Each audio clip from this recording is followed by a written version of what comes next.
নমস্কার বন্ধুরা, সকলকে পরিভাষা জানার স্বাগত। আশা করি সকলেই ভালো আছে। বন্ধুরা, আপার প্রাইমারিতে মিলেছে সুপারিশপত্র, কিন্তু মিলছে না নিয়োগপত্র।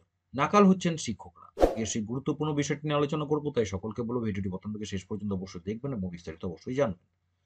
উচ্চ প্রাথমিকে তুঙ্গে সত্য সুপারিশপত্র পাওয়া হবু শিক্ষকদের একাংশের নিয়োগ অনিশ্চয়তা। স্কুল পরিচালন সমিতি বা এমসি নাকি অ্যাডমিনিস্ট্রেটর, এই দুয়ে টানাপোড়েনে নাকাল হচ্ছেন হবু শিক্ষকরা। দীর্ঘ 10 বছর পর উচ্চ প্রাথমিকে স্কুলে চাকরি পাওয়ায় শিক্ষক শিক্ষিকাদের একাংশ এই সমস্যায় পড়েছেন ইতিমধ্যেই। এই প্রার্থীদের হাতে 2 মাস ধরে রয়েছে স্কুল সার্ভিস কমিশনের নিয়োগের সুপারিশপত্র, যদিও নিয়োগপত্র পাচ্ছেন না। ফলে একরকম দিশেহারা অবস্থা তাদের। দীর্ঘ কয়েক বছর পর চাকরি পাওয়ায় আনন্দও যেন ভাটা পড়ে যাচ্ছে এক্ষেত্রে।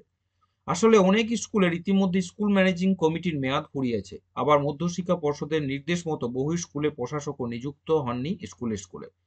এর সঙ্গে রয়েছে মধ্যশিক্ষা পর্ষদের সঙ্গে আলোচনা করে প্রশাসক নিয়োগ করার ক্ষেত্রে ডিআইদের সমন্বয়ের অভাব। তারই প্রভাব পড়ছে শিক্ষকদের নিয়োগে। স্থান এক্ষেত্রে নিয়োগপত্রে আসায় কয়েকশো হবু শিক্ষক শিক্ষিকায় স্কুল, জেলা বিদ্যালয় পরিদর্শক এবং স্কুল ভবন ঘুরে ঘুরে হন্যে হয়ে পড়েছেন, কিন্তু সমাধান হচ্ছে না তাদের এই অবস্থা। এদিকে কমিশনের সুপারিশ মতো 90 দিনের মধ্যে নিয়োগপত্র পেয়ে স্কুলে জয়েন না করে সুপারিশপত্র বাতিল হওয়ার কথা, কিন্তু অ্যাপয়েন্টমেন্ট লেটার আর মিলছে না। স্কুলের প্রধান শিক্ষকরা দেখাচ্ছেন ডিআইকে।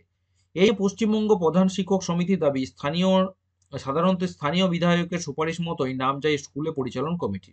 সেখানে ড্রয়িং অ্যান্ড ডিসবার্সমেন্ট অফিসার আছেন, কিন্তু সংশ্লিষ্ট স্কুলে প্রশাসক নেই। সেই স্কুলই প্রশাসক চেয়ে ডিআই অফিসে আবেদন করেছে, কিন্তু সেই নিয়োগও বহু ক্ষেত্রে অধরাই থেকে গেছে এখনো।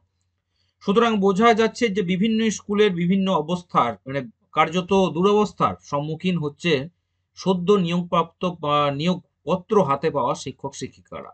তারা সুপারিশপত্র নিয়ে ঘুরছেন, কিন্তু নিয়োগপত্র এখনো হাতে পাননি। এবং এই অবস্থা কত তাড়াতাড়ি তারা কাটিয়ে উঠতে পারবেন সেটা কিন্তু এবার মধ্যশিক্ষা পর্ষদই বলতে পারবে।